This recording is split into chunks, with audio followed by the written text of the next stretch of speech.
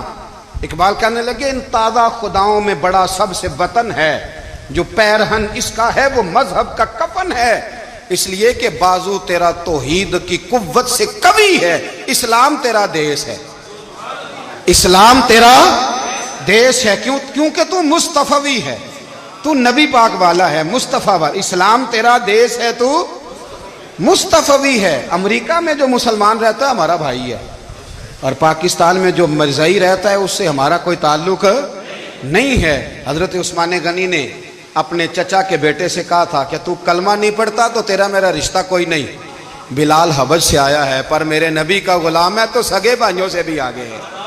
ہزاروں قومیں وجود میں آئیں دہر میں خشک و تر کے رشتے سے، پر ہم نے بنیاد دوستی رکھی یاد خیر البشر کے رشتے سے۔ اپنی ملت پر قیاس اقوام مغرب سے نہ کر، خاص ہے ترکیب میں قوم رسول ہاشم، کچھ خیال کرے۔ پہلا تعارف دین ہے، اگر دین نہیں تو پھر کسی وطن کی کوئی ضرورت، اس لیے کہ پاکستان کا تصور اقبال نے پیش کیا نا، تو اقبال کہنے لگے ان تازہ خداؤں میں بڑا سب سے وطن ہے جس کو تم بت بنا کے پوجتے ہو۔ ہمارا وطن تو ہمیں جان سے زیادہ پیارا ہے، پر پہلے پاکستان نہیں، پہلے اسلام، پہلے اسلام تیرا دیس ہے، تو مصطفی ہے۔ تو آمدام برسر مطلب حضرت عمر فاروق رضی اللہ تعالی عنہ، حضرت سیدنا ابو موسیٰ اشعری کہتے ہیں کہ میں نے نا صفائی کی، مال غنیمت کی میں نے صفائی کی تو ایک دینار مجھے نا کہیں پڑا ہوا مل گیا، تو فرماتے ہمیں اجازت ہوتی تھی کہ ایک آدھ دینار ہم اپنی مرضی سے کہیں خرچ کر۔ تو حضرت عمر کے بیٹا گزر رہا تھا تو حضرت ابو موسیٰ اشعری کہتے ہیں میں نے صفائی کی تو ایک دینار نکلا، تو میں نے وہ 1 دینار نا حضرت عمر کے بیٹے کو دے دیا. میں نے کہا لو بیٹا اپنے چچا کی طرف سے تحفہ. تو گھر جا کے انہوں نے حضرت عمر کو بتایا کہ چچا نے پیسے دیے ہیں. چھوٹے بچے تھے. حضرت عمر نے حضرت ابو موسیٰ اشعری کو بلا لیا اور بلا کے فرمانے لگے میں تو تمہیں اپنا دوست جانتا تھا اور تو نے میری اولاد کو ہی دنیا دار بنانا شروع کر دیا. میرے بچوں کو ہی تم نے دنیا دار پیسوں پہ لگانا شروع کر دیا. میں تو تمہیں یار سمجھتا تھا. فرمایا تمہیں چاہیے تھا میرے بیٹے کو نصیحت کرتے کہ بیٹا پیسوں سے رب راضی نہیں ہوتا, اس کی رضا والے کام کیے جائیں تو رب راضی ہوتا ہے. اور فرمایا تمہیں کوئی اور گھر نہیں ملا تھا تباہ کرنے کے لیے, میرا ہی گھر ملا تھا. اٹھاؤ اپنا دینار اور خبردار آج کے بعد میرے بچوں کے ساتھ یہ والی نیکی نہ کرنا. اور ہمارا کیا سٹیٹس ہے, دوستی ہے یہ اس سے جو تحفے زیادہ دے, جو بچوں کو خراب کرنے میں مدد زیادہ کرے اس کے ساتھ گرانا. حضرت عمر نے گھر پہ اور سب سے بڑھ کر اپنی ذات پہ توجہ کی. حضرت ابو مالک رضی اللہ تعالیٰ عنہ کہتے ہیں میں عمر کے پیچھے پیچھے ایک باغ میں گیا, اکثر اس باغ میں جایا کرتے تھے. اور عمر جا کے نا تو درخت کے نیچے بیٹھ گئے اور فرمانے لگے او امیر المومنین اللہ سے ڈر جا, ورنہ جس رب نے حکومت دی ہے وہ عذاب بھی بڑا دے گا.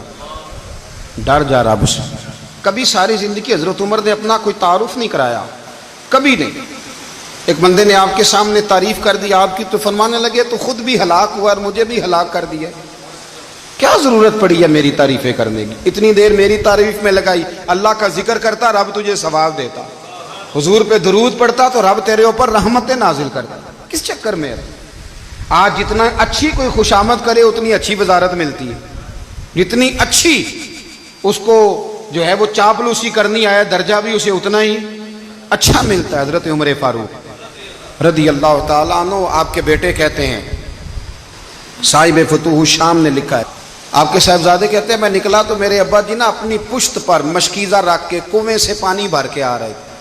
میں دوڑ کے آگے گیا, میں نے کہا ابا جی مجھے دے دے. فرمانے لگے بیٹا تیرا کیا خیال ہے, کوئی اور نہیں تھا مشکیزہ بھر کے لانے کے لیے, تیرا کیا خیال ہے؟ کہا ابا جی بڑے لوگ تھے پر آپ کیوں اٹھا رہے ہیں؟ فرمانے لگے نفس نا ذرا میرا بڑا ہو گیا تھا, اسے ذرا ذلیل کر رہا ہوں, ذرا اپنا محاسبہ کر رہا ہوں. یہ مجھے کہہ رہا تھا تو بڑی چیز ہے, تو میں نا ابھی مشکیزہ گھر رکھ کے آؤں گا, پھر تیری ماں نے مجھے کہا ہے کہ گھر میں لکڑیاں کوئی نہیں جلانے کے لیے, پھر میں جنگل سے لکڑیاں کاٹ کے لاؤں گا. اب میں امیر المومنین بن کے نا تو میرا نفس تھوڑا بڑا ہو گیا. اب یقین کریں ہمارا آزما خراب ہو جاتا ہے جب تک ہمارا تعارف صحیح نہ ہو, ہمارا تعارف ٹھیک نہ ہو. میں یہ ہوتا ہوں, میں وہ ہوتا ہوں, چھوڑ مٹی دیں تے مٹی رہنا ہی, مٹی دیں تے مٹی دیں تے مٹی رہنا ہی. ایویں کادی بلے بلے اج مٹی دے اتے بندیا تے کل مٹی دے تھلے, مٹی دیں تے مٹی رہنا ہی. کادی بلے, مجھے پوچھ لو, مجھے جان لو, میرا نام لے لو, میں بھی آیا ہوں, میں بھی ہوتا ہوں, میرا بھی یہ تذکرہ ہے. میں بدکار پرانا خادم کسے در ملی نہ ٹھوئی, اے تے واصف یار نے نظر جو کی تھی تے واصف واصف ہی ہوئی.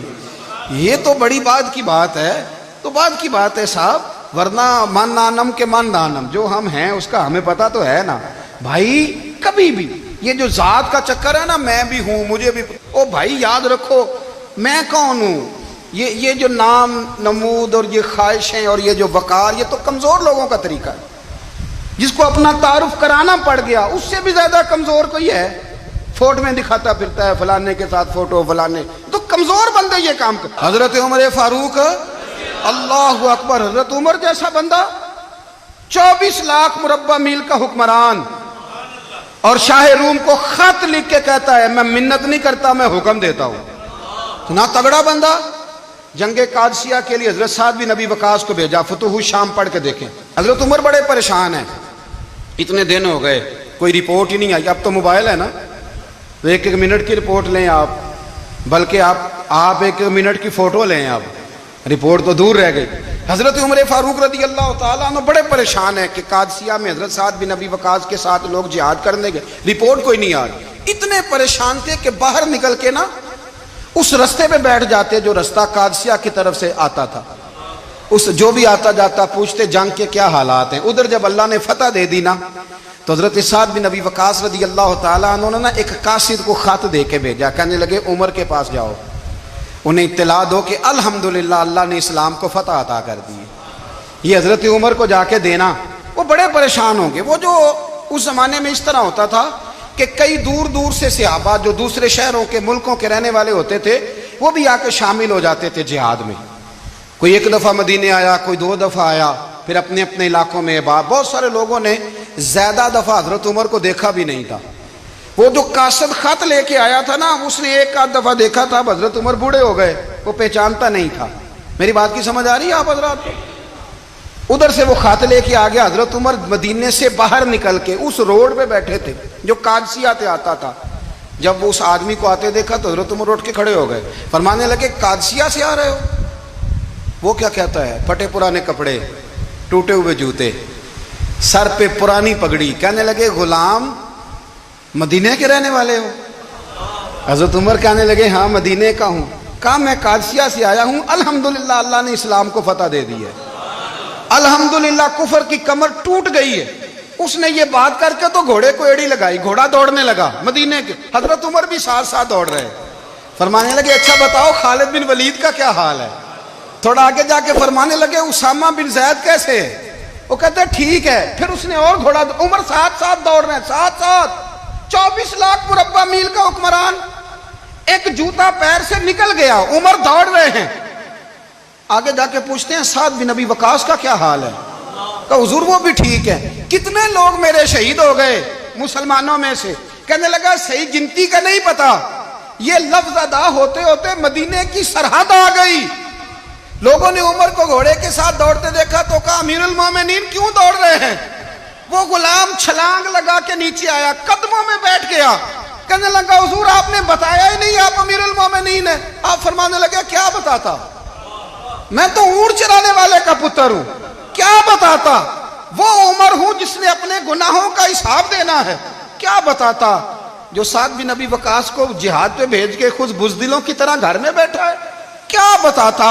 کوئی حیثیت نہیں, کوئی تار. تو نے اچھا کیا, تو مجاہد تھا, مجھے ساتھ ساتھ دوڑایا, تو نے اچھا کیا. جتنے لوگ تھے چیخے مار کے رونے لگے. حضرت فاروق اعظم سے کہنے لگے عمر جب تک تیرے جلوے رہیں گے اللہ کامیابیاں ہی عطا فرمائے گا, جب تک تیرا رنگ رہے گا اللہ تعالیٰ نوازتا ہی رہے گا. کچھ نہیں کبھی اپنا آپ ظاہر ہی نہیں کیا. بہت بڑے تھے, بہت بڑے تھے حضرت عمر, بڑے تھے, لیکن ساری زندگی اپنے محاذ. حضرت ابو رافع غلام تھے, قرآن پاک بڑا سونا پڑھتے تھے. حضرت عمر جب بھی انہیں ملتے کہتے ابو رافع تو عمر سے اچھا ہے, قرآن بڑا شاندار پڑھتا ہے. تو وہ کہتے حضور اگر میں قرآن صحیح پڑھتا ہوں تو آپ کو قرآن کی تشریح زیادہ صحیح آتی ہے, آپ بھی تو مجھ سے افضل ہیں. تو آپ فرماتے نہیں پھر بھی تو مجھ سے افضل ہے. کیوں؟ اس لیے کہ تو اپنے غلام اپنے آقا کی نوکری بھی ٹھیک کرتا ہے اور رب کی عبادت بھی ٹھیک کرتا ہے, اور مجھے خالص صرف عبادت کرنی ہوتی ہے وہ بھی ٹھیک نہیں کر پاتا. ساری زندگی اپنا محاسبہ, ساری زندگی اپنے گریبان میں دیکھا, ساری زندگی اپنے آپ کو پرکھا, اپنے آپ کو ٹٹولا. 62 سال عمر بیت گئی. حضرت حذیفہ بن یمان ایک صحابی تھے, میرے نبی کریم علیہ السلام نا ان سے راز کی باتیں کرتے تھے. ہر بندے کا ہاضمہ ٹھیک نہیں ہوتا, سب سے راز کی بات نہیں کرنی چاہیے.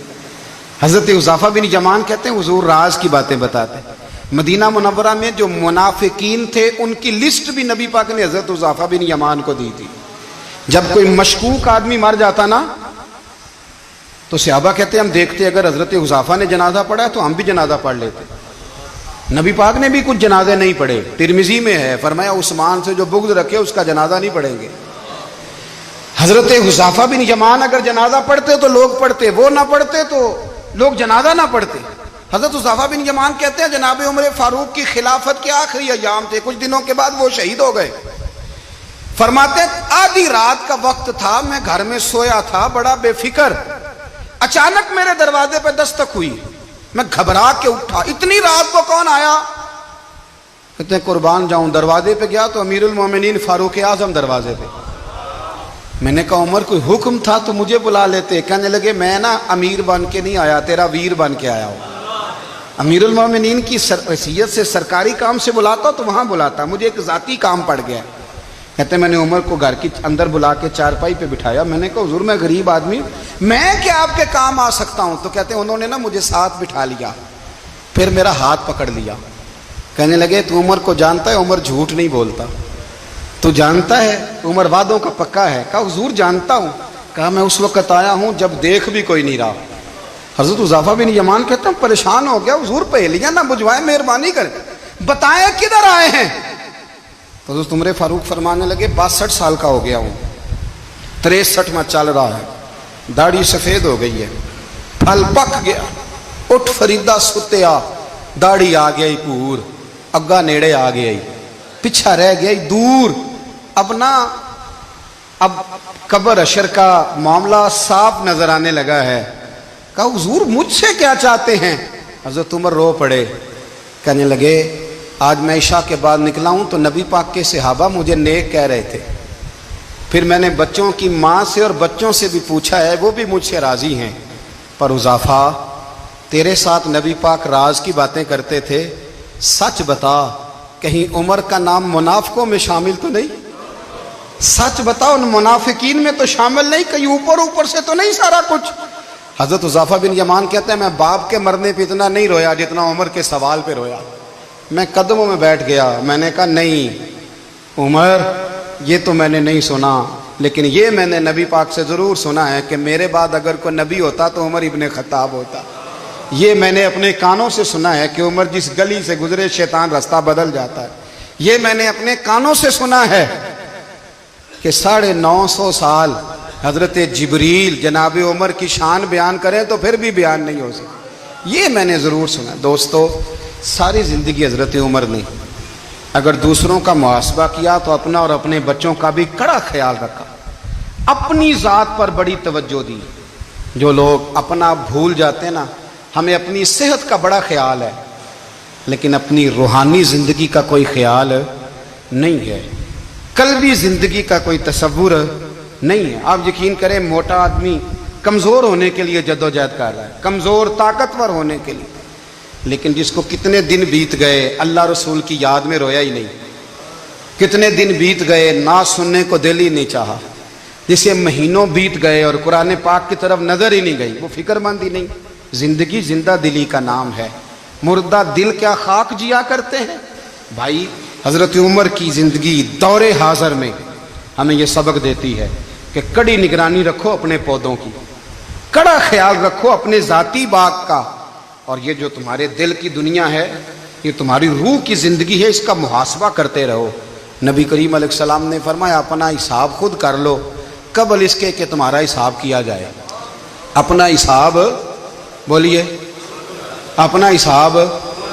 ہم ساری دنیا کا حساب کرتے پھرتے ہیں، کوئی کہاں سے کماتا ہے کہاں کھاتا ہے، پر اپنا حساب حضور نے فرمایا حساب کر لو قبل اس سے کہ تمہارا حساب۔ مولا علی فرماتے ہیں نماز پڑھ لو قبل اس کے کہ تمہاری نماز پڑھی جائے، نماز پڑھ لو قبل اس کے کہ تمہاری۔ اپنا محاسبہ کریں، تھوڑا سا نا اوپر دائیں بائیں دیکھنے کی بجائے تھوڑی سی گردن جھکا کے نا، درویش کہتے ہیں برے بندے نو میں لبن ٹریا تے جگ تے ملیا نہ کوئی، اپنے اندر چاتی پائی تے میتھوں برا نہ کوئی۔ تھوڑی سی اپنی طرف توجہ دیں۔ ہم نا بے چین وقت گزار رہے ہیں، بے قرار ہیں، بے سکون ہیں، سبب یہ ہے کہ ہم نے نا اپنا حساب کرنا چھوڑ دیا ہے۔ حساب کرو گے